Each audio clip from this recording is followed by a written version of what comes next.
Hello mga kasenyor, today we are going on an 8-day adventure and as usual, bilang senior biyahero, I'm going to show you how to pack light. So magaang lang ang ating dala, isang maliit na backpack lang and it will last for the whole 8-day adventure. So I'm going to give you some practical tips on how to pack lightly sa mga mahabang adventures. Kaya tara na, samahan niyo ako as we give you some tips on backpacking lightly.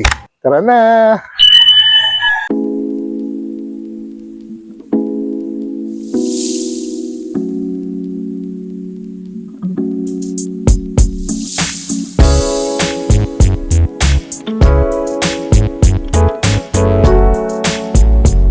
Hello again mga kasenyor. There are many reasons why I always pack lightly. Una, kapag magaang lang ang dala mo, sa aeroplano, yung economy na 7 kilos lang at maliit lang ang baggage. You don't have to pay for excess baggage or extra baggage.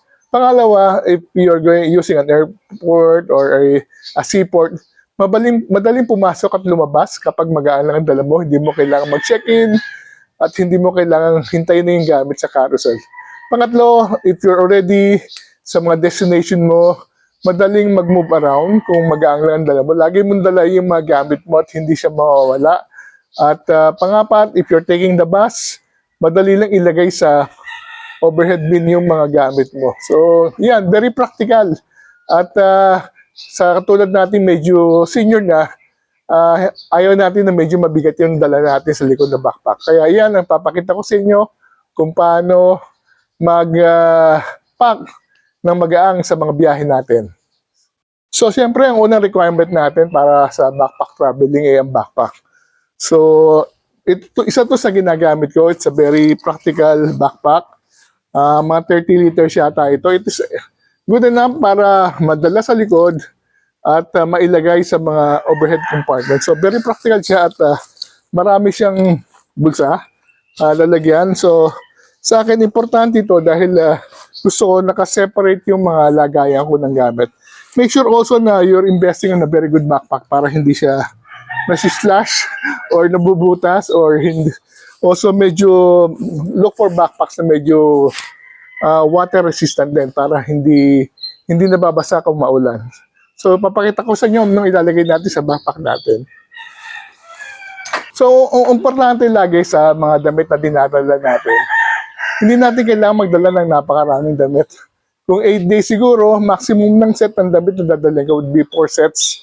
Dahil, bakit mo kailangan magdala? Pwede ka naman maglaba doon sa lugar kung saan ka mag-stay.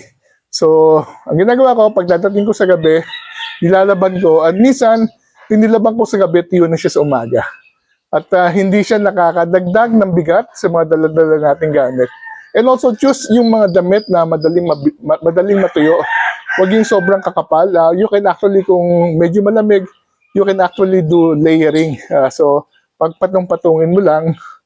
And then, choose also yung ang mga material niya is mga quick dry or cotton. Huwag yung mga materials na medyo mahirap laban. And then, make sure na may mga dala kayong laundry soap or bumili kayo sa pagdating sa mga lugar. So, una rin natin nilalagay sa backpack natin ay ang ating tinatawag kong mga tuwalya. So, ang tuwalya natin actually, ito, napakanipis niya. Again, hindi nyo kailangan ng makapal na tuwalya. So, inilalagay ko to sa ilalim dahil para hindi siya ginagamit mo lang naman siya paminsan-minsan. So, sa mga compartment din, nilalagay ko sa pinakailalim ang mga damit, yung tuwalya. Also, since we are actually taking the boat, may dala tayong sarili nating. It's a malong actually na nabili ko sa Davao. Lagi kong dinadala to. Medyo manipis lang siya. Dahil ito, pag kailangan nyo matulog sa mga ferry, pwede siyang higaan at kumot at the same time. So, use yung medyo manipis na tela. Okay. So, naikabitan natin yan. Also, nagdadala ako ng aking sariling portable na unan. Nabili ko lang to sa Lazada. Pinapump lang siya at pwede na siyang gamitin unan. So, ilagay na din natin siya. At isa pang hindi ko lagi nakakalimutan, isang maliit na payong. Dahil kahit summer siya, minsan umuulan siya. So, ilagay din natin siya. And then lastly, meron tayong laging dalang isang maliit na sombrero. So, ilalagay din natin siya sa lagayan ng mga damit. So, next is mga t-shirts at saka mga polo. Sabi ko nga sa inyo, dahil 8 araw biyahe natin, 4 na set lang ng t-shirt ang dala natin. Dahil tsaka, ang pinipili ko lagi medyo dark color dahil minsan mahirap labahan yung puti. And since we are attending several festivals, gusto ko medyo makukulay yung kulay natin suot. Like this. And also, itong mga ganito, inilalagay ko siya sa ziplock. Para madali siyang hugutin kapag nasa lugar ka niya. So, and ituturo ko rin sa inyo na how to fold para panlagay sa ziplock. So, Love the Philippines. So, ang pagpo-fold natin, very practical din siya. Dito sa may balikan, 1 inch mula sa leeg, inaano lang yan ipo-fold lang natin ng ganito. Yan. And then, itutupi uli natin like this. Ayan, no? And then, itutupi uli natin ng ganito. So, ito siyang kalakasay. So, halos ganito kasing size yung mga ilalagay natin sa ziplock. Yan. So, nilalagay ko na siya sa ziplock. So, kasyang-kasya lang siya. 8 araw, pero ito lang yung dala nating t-shirt. Yan. So, hindi siya gusot. Okay? So, ilalagay na natin siya dito uli. So, pag nilagay nyo siya, ilagay nyo siya ng huwag patayo, kundi pahiga para yung space, mamamaximize nyo.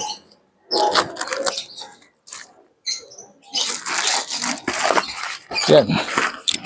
So, nilagay na natin. So, ang next natin dadalhin would be mga pantalon, shorts. So, again, being practical, ang dadalhin ko lang actually 3. Yan, isang medyo adventure pants, isang shorts, at saka isang short na pwedeng pantulog at pwede siyang pang swimming dahil magbuburakay tayo. So again, yung isa, isosot na natin. Yung 2 lang yung nakalagay sa ating backpack. So, again, ipopold natin para magkasya doon sa ziplock. And then, isasama na natin ang underwear. So, good 4 na set din to. Dahil plano natin, laban lang siya. And then, lalagay din natin sa ziplock.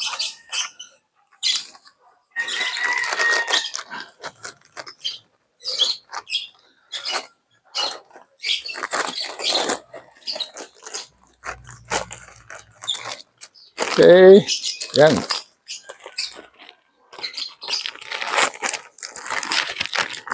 Okay, bigyan natin ulit dito. Bigyan natin dito. Okay, and then meron tayong laging extra. Isang polo shirt, just in case na may mga kailangan tayo. At saka meron tayong laging lightweight na jacket. So, ilalagay lang natin siya dito sa compartment ng mga damit. So, yan. Kompleto na yung mga damit natin. So, yun lang yung kailangan natin damit for 8 days.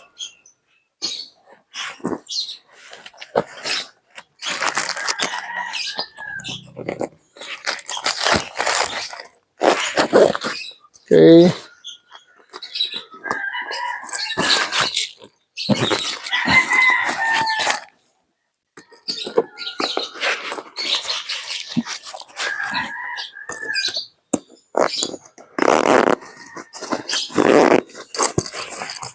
Okay. Okay na isang compartment natin. Ang isang compartment naman natin is para sa tinatawag kong mga abubot. So, ito naman yung mga usually nilalagay ko dito. Unang-una, meron tayong ocean pack na Magagamit natin dahil magbuburahe tayo. Yan. Ipon nyo lang maigi at ilalagay naman natin siya sa kabilang compartment. Yan. And then, isa pang ilalagay natin yung ating mesh kit o mga toothbrush, toothpaste. Yan. Again, very practical na. Ang dala nyo ganito is meron sabitan dahil sa banyo. Pwede nyo isabit. So, dito nyo ilalagay din yung sabon panlaba. Sasama nyo dyan. So, ilagay natin dyan. And then, ang isa susunod is ito yung ating mga charger, mga power bank at iba-iba pa. May dala din akong flashlight. So, ilagay natin siya dyan.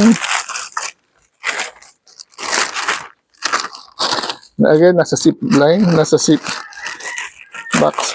So, lagay natin dito sa isang compartment. And then, syempre, huwag kakalimutan ng mga maintenance medicine. Dala natin yan.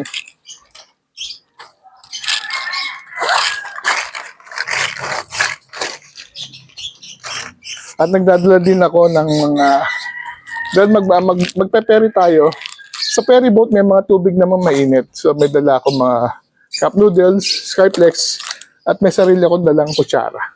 So, lagay din natin yan dito.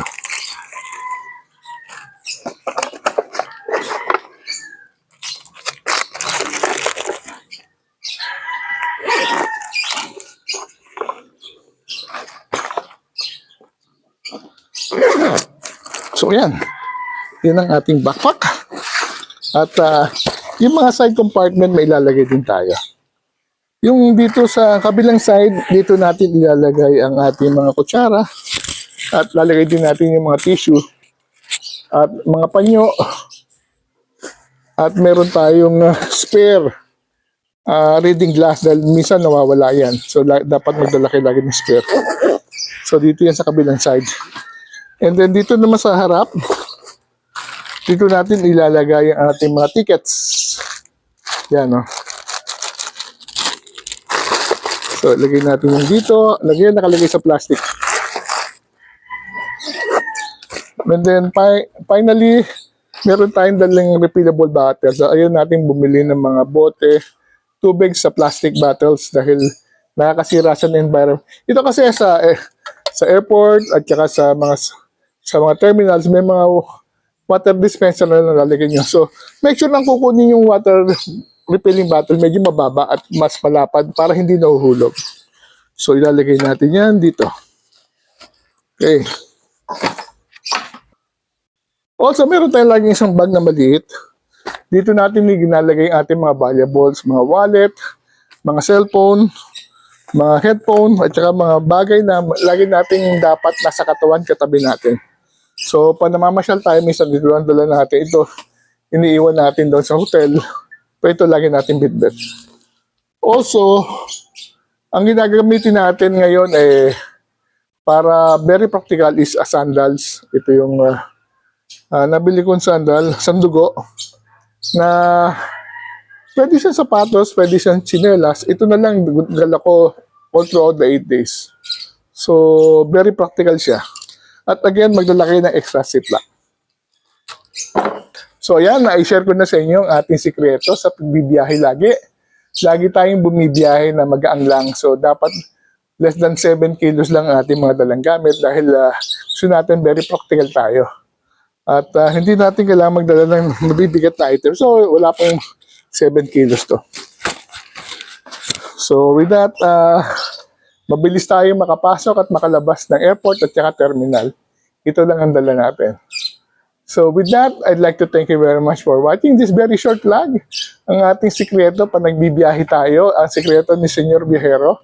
Mga practical tips para hindi tayo masyadong nahihirapan. Again, pwede maglaba lagi sa mga destinations natin. Hindi wag magdala ng mabibigat na gamit.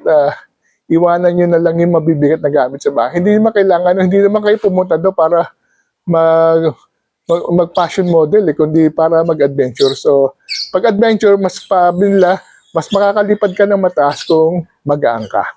So with that, maraming salamat sa panonood. Travel while you can. Until the next vlog. See you soon!